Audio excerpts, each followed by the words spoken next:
São 9h22.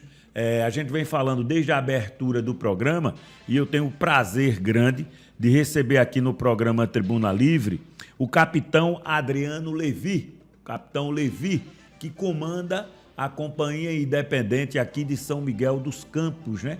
Ele está nesse comando há apenas 20 dias. Então, eu quero agradecer aqui a sua presença no programa Tribuna Livre.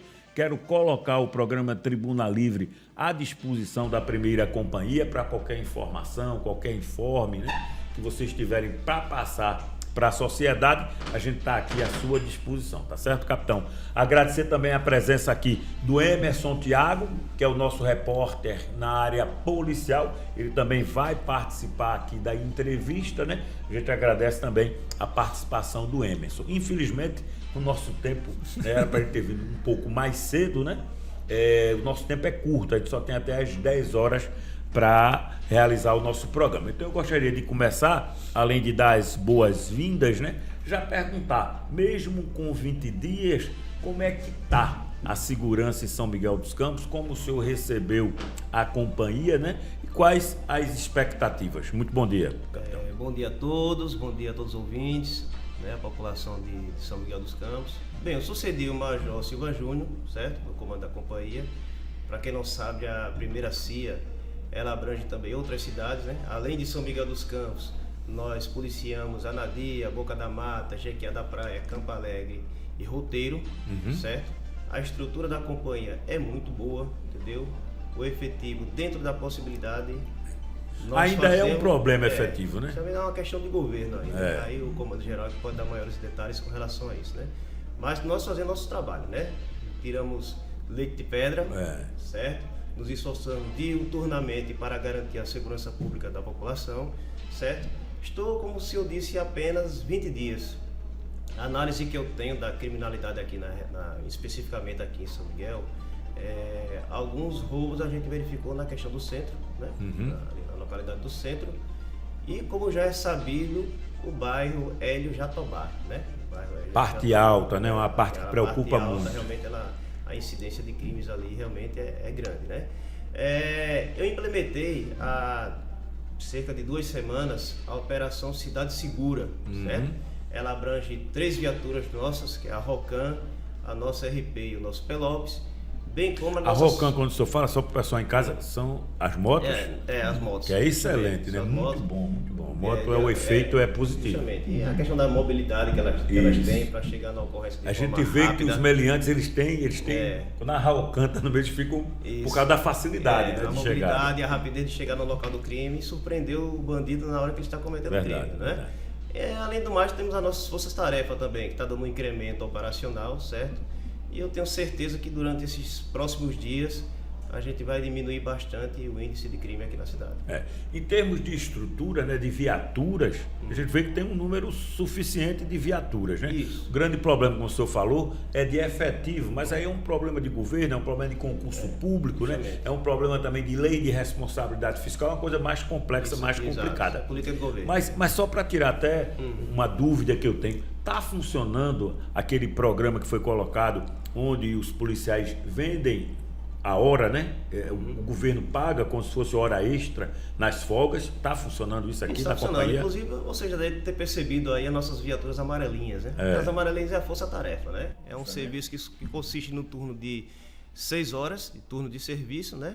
Cada policial recebe R$120 e pode tirar 8 serviços desse por mês, certo? Quer dizer, é um incremento muito bom. Uma maneira de aumentar o efetivo sem contratar mais, né? Antes de vir para cá, eu trabalhava no Centro de Operações da Polícia Militar, no Copom, lá de Maceió, né? E lá a gente verificou que após a força-tarefa, o índice de criminalidade baixou bastante em Maceió. Quer dizer, é um incremento para a nossa força policial, entendeu? E eu tenho certeza que no longo tempo a população vai verificar a diminuição do número de Tenho dúvida, vai torcer muito por isso. Daqui a pouco o Emerson vai começar a participar. Eu recebi da OAB, aqui de São Miguel dos Campos, né? A gente tem a OAB aqui, uma correspondência, né? Onde eles enviaram para a Corregedoria Geral de Polícia, da Polícia Militar de Alagoas, um acontecimento que teve aqui na nossa cidade semana passada, semana retrasada, onde um comerciante, né, inclusive fez um vídeo, mandou aqui pra gente esse vídeo, ele reclamou de uma ação da polícia, de uma abordagem que foi feita no comércio dele à procura de uma arma. A polícia, claro, ela vive de informações, e ela recebeu, pela informação que a gente recebeu, ela recebeu uma denúncia de que esse comerciante estava armado, e os policiais adentraram em seu estabelecimento, procuraram no carro, e isso trouxe um certo desconforto. É o que a OAB está colocando aqui, a OAB São Miguel. Como também outro empresário na parte alta, que também houve essa procura de arma dentro do estabelecimento dele. Não sei se o Emerson quer acrescentar mais alguma coisa, mas a gente queria saber como é, o que é que pode, o que é que não pode ser feito. A polícia sem mandato, ela tem direito de ir no comércio, de fazer a procura dessa arma de acordo com as denúncias. Você queria acrescentar alguma coisa, Emerson? Não, nesse caso já está perfeito, mas só colocar alguns detalhes. Por exemplo, o comerciante, ele... como é um local de comércio, né? A polícia pode até fazer as abordagens no local, mas como é que fica a parte de balcão para frente, né? Ou seja, do balcão, do lado onde fica o comerciante, essa área também, ela fica uma parte comercial, porque a gente sabe que pode ser restrito, né? Certo. E aí o comerciante alegou que essa parte também os militares tiveram acesso, inclusive o veículo dele particular também foi feito revista, né? Foi revistada. Comércio uma coisa, veículo particular outra, né? Só esses detalhes. Pronto, o primeiro caso, que é o mais famoso, né? Onde o vídeo está sendo circulado aí nas redes sociais, né? Bom, veja bem, em primeiro lugar, a abordagem ela não foi assim de forma arbitrária, né? Teve um motivo. O que é que acontece? Nós recebemos 2 ligações do Disque Denúncia, certo? Nós temos como comprovar isso. Certo? Não posso dizer quem foi a pessoa, claro, por questão de sigilo, né? Mas essas 2 ligações comprovam, denunciam, no caso, que o senhor estava circulando com a arma no seu veículo, está tudo lá registrado, e que após ele circular na cidade, ele guardava essa arma no interior do seu estabelecimento, certo? Então o que é que acontece? A guarnição ela não abordou de forma infundada, certo? Tinha fundamento. Agora é o seguinte, se durante a abordagem houve excesso na revista, né? Se os policiais agiram de forma truculenta, né? Isso é outra questão a ser apurada, né? Então eu convido o senhor lá, se ele se sentir lesado dessa forma, ele procurar a corregedoria da PM. Lá nós temos a ouvidoria, né? Que é encarregada desses casos. Pelo que eu vi aqui, a OAB já encaminhou, né? Eu acho que a OAB já encaminhou. Bem como ele possa dirigir lá à companhia, né? Falar lá com o comandante, Capitão Levi, para a gente tentar ver o que é que houve. Eu acredito que não houve excesso. Eu acredito, né? Eu acho que ele se sentiu constrangido, realmente. Toda abordagem constrange. Né? Não é uma coisa fácil. Agora, o que tem que ser uma coisa necessária, mas não é uma coisa que é fácil da pessoa passar. Agora o que tem que se verificar é o seguinte, se a abordagem foi legal ou não, se teve fundada suspeita, é o que a lei diz. É isso que eu gostaria de tirar essa dúvida. Assim, se vocês receberem uma denúncia de qualquer um outro comerciante de que ele está com um armamento dentro do seu comércio, então não precisa de um mandato para que a polícia não. É abordagem simples ali, entendeu? A gente solicita ao proprietário lá para a gente verificar aquela situação, entendeu? E vocês podem buscar. Isso, numa residência que não pode, é assim, ou pode também na residência? Olha, se tiver uma questão de crime lá ocorrendo... Não, entendeu? Crime não. Mas, recebe uma denúncia que na casa de seu João tem uma arma. Certo. A polícia recebeu no Disque Denúncia. Vocês precisam de um mandato para entrar na casa dele, ou vocês podem, por causa dessa denúncia, entrar Veja na casa bem, dele? se o morador permitir, não tem problema nenhum. Ok, se for na residência. Mas no comércio vocês têm o direito de... Isso, pode ir. No comércio não se constitui residência, né? É aberto, né? Não é uma casa, né? No caso, casa. É bom a gente tirar essa dúvida, porque eu acho que isso é um grande diferencial. Essas questões, ela está bem explícita no artigo 5º da Constituição, inciso 11, que ela fala sobre a casa, é o asilo inviolável do indivíduo, né? Ninguém pode entrar nem permanecer sem o consentimento do morador, né? A residência. Exatamente, a residência. Mas estabelecimento comercial, não se residência, viu? Ok? Pronto. Mais alguma coisa dessa? Não, nesse sentido, só a parte do balcão, nesse caso que eles entraram e o veículo do rapaz é o comércio. Eu sou, pelo que eu colhi de informações dos policiais, não vou citar o nome dos policiais para preservá-los, mas ele permitiu que os policiais fizessem a revista, tudinho normal, Pelo que eu percebi no vídeo, ele ficou um pouco assim indignado pelo fato de ter sido abordado. Eu acredito que ele achava que não tinha fundado a suspeita. Ou seja, os policiais deliberadamente acharam que deveria abordá-lo e pronto. E não tinha nenhum motivo plausível. Mas houve essas 2 denúncias no Disque Denúncia, entendeu? Nós temos que comprovar isso aí. Bom, no caso só era isso mesmo. Uma outra questão também que a gente está querendo abordar também aqui, comandante, é a respeito do militar de Maceió. Saber se ele atua na primeira companhia, né? Que ele se apresentou como um atirador que acabou na morte de um padeiro. Felizmente é um caso lamentável, né? É verdade. A gente fica realmente muito, muito triste com o que ocorreu, né? Mas o que eu tenho a dizer é o seguinte, que o nosso militar, né? Realmente ele é um cabo aqui da companhia. É um cabo, ele trabalha na primeira CIA, certo? Eu tenho certeza que a ação que ele promoveu lá em Maceió, o intuito dele era ajudar as pessoas que estavam sendo roubadas, né? Infelizmente o resultado dessa ação não foi o esperado, né? Muito lamentável. Hoje nós temos uma família enlutada, certo? E o que eu tenho a acrescentar aqui é o seguinte, é que a apuração está sendo feita, certo? A Delegacia de Homicídios abriu um inquérito, certo? Está apurando o fato, certo? Ele se apresentou espontaneamente? Ele se apresentou espontaneamente, entendeu? Acompanhado de um advogado e um oficial nosso também, que deu todo o suporte, entendeu? Ele está bastante abalado, não é para menos, está muito abalado, entendeu? Ele foi afastado das funções operacionais, está desempenhando apenas funções administrativas, certo? Será encaminhado para atendimento psicológico, certo? Para ver a situação dele e aguardar o inquérito. Tá? Depois do inquérito, provavelmente vai ser instaurado aí um processo, né? Vai ser denunciado, né? Ele vai instaurar um processo aí e garantir a ele o contraditório e ampla defesa. E esperar o resultado de todo esse feito, entendeu? Olha, isso é um assunto muito polêmico e complicado. A gente tem falado nele aqui. A gente teve também, semana passada, um crime ocorrido no Rio de Janeiro, né, com uma criança, uma adolescente de 8 anos, que aquilo ali também tem uma repercussão muito grande. E até trouxe aquele tema, né, de uma palavra que é muito difícil para a nossa população, que é excludente de licitude. Isso. É isso?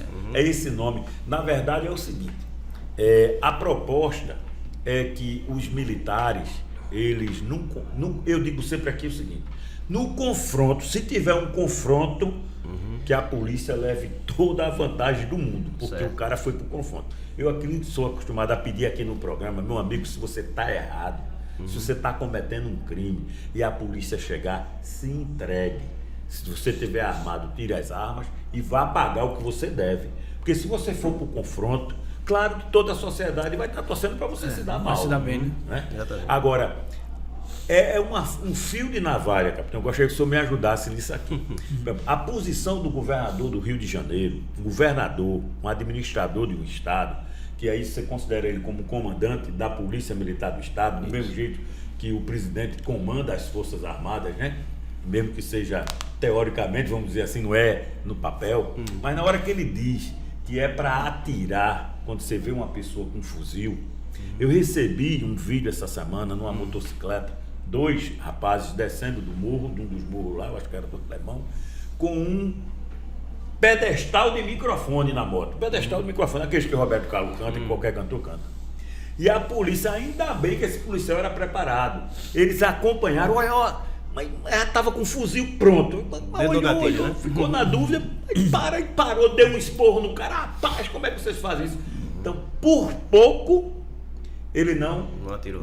Matou 2 inocentes. Não adianta dizer, o cara no morro tem que andar com ele. Não, eram 2 inocentes. Se eles seguem, na minha opinião, isso aqui é a minha opinião, ninguém é obrigado a concordar com isso. Se eles seguem à risca o que o governador do Rio de Janeiro disse, eles tinham matado 2 inocentes.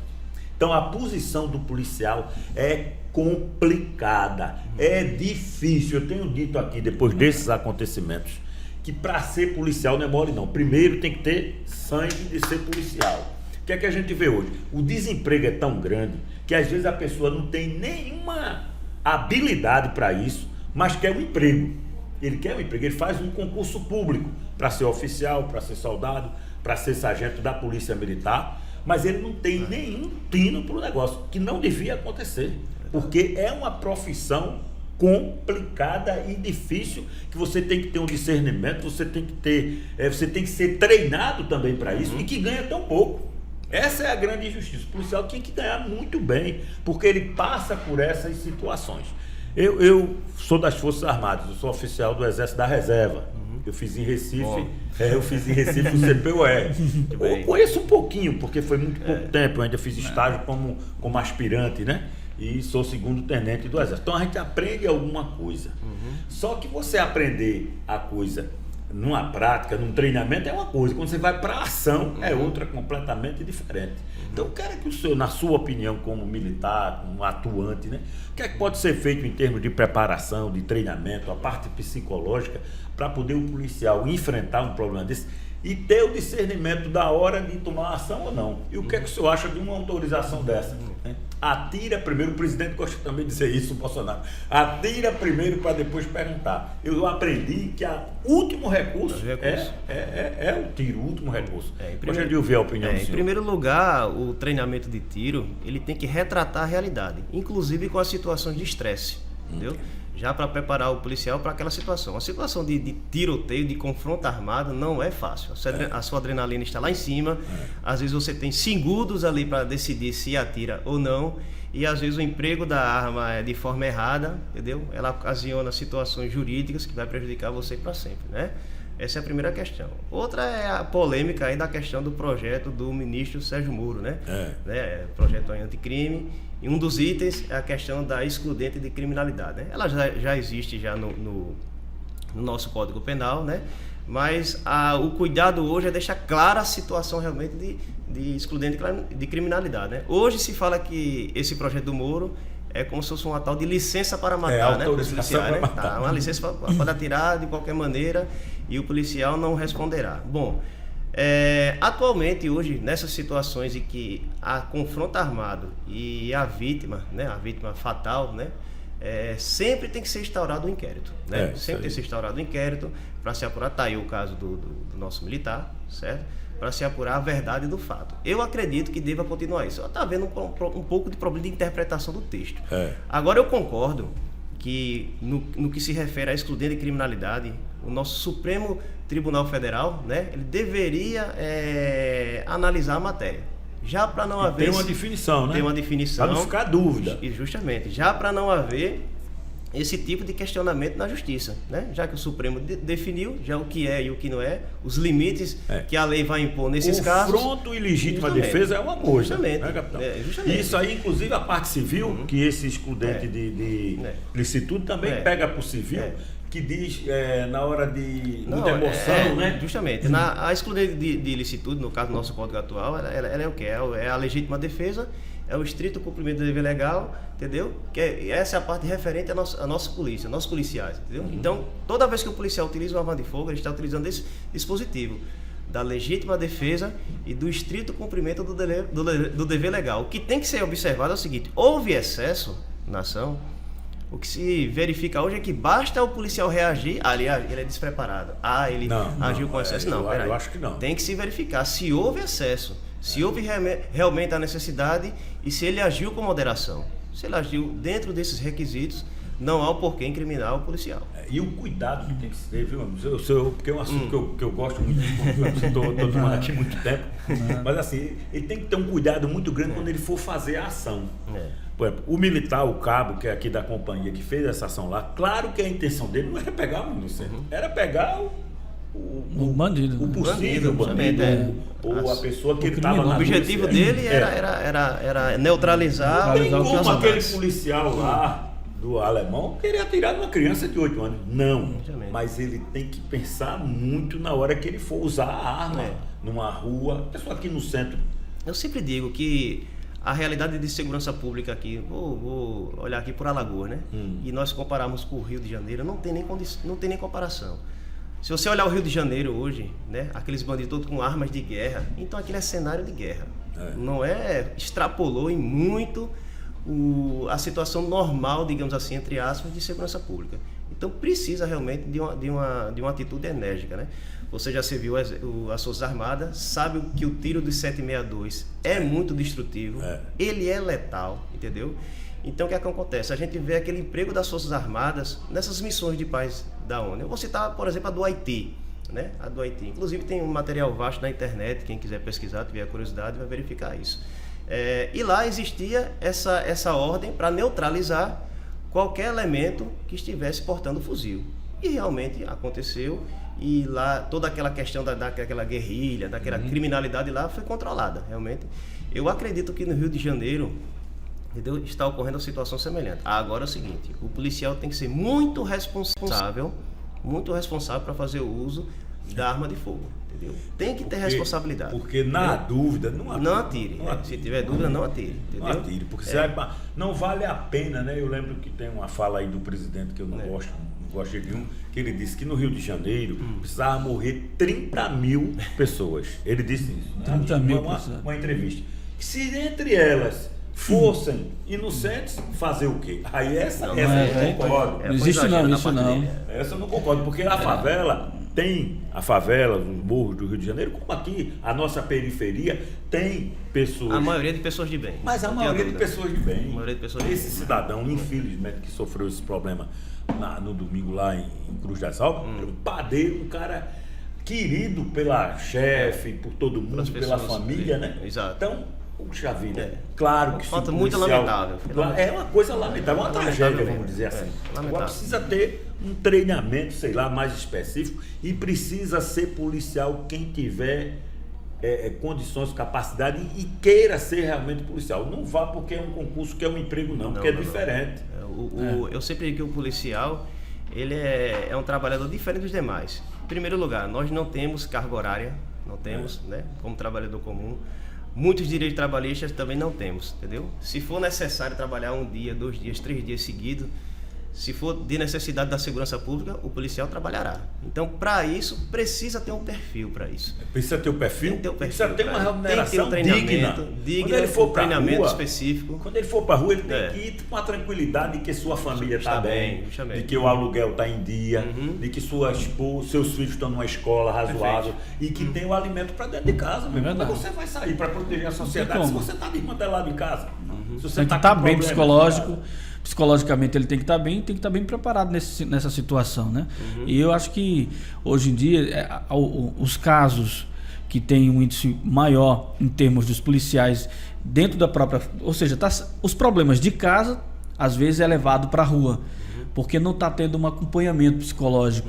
E isso dificulta muito o trabalho dos policiais, que tem um dia a dia muito cheio, corrido, e a pressão ela é muito grande. Recentemente, né? Nós aqui da Polícia Militar tivemos alguns casos de suicídio. Não sei se vocês verificaram isso. Né? Então o Comando Geral, preocupado com a situação, está promovendo agora um programa de prevenção ao suicídio. Inclusive agora, na sexta-feira, haverá uma palestra lá em Maceió, lá no Sesc Poço, e eu irei participar. Quer dizer, já há essa preocupação com essa situação de estresse.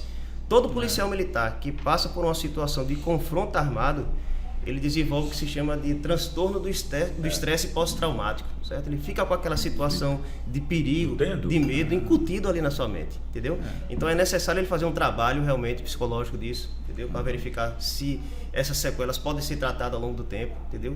Se necessário, afastá-lo, pelo menos por um período até ele recuperar. Tem que ter esse acompanhamento, é um negócio diferenciado.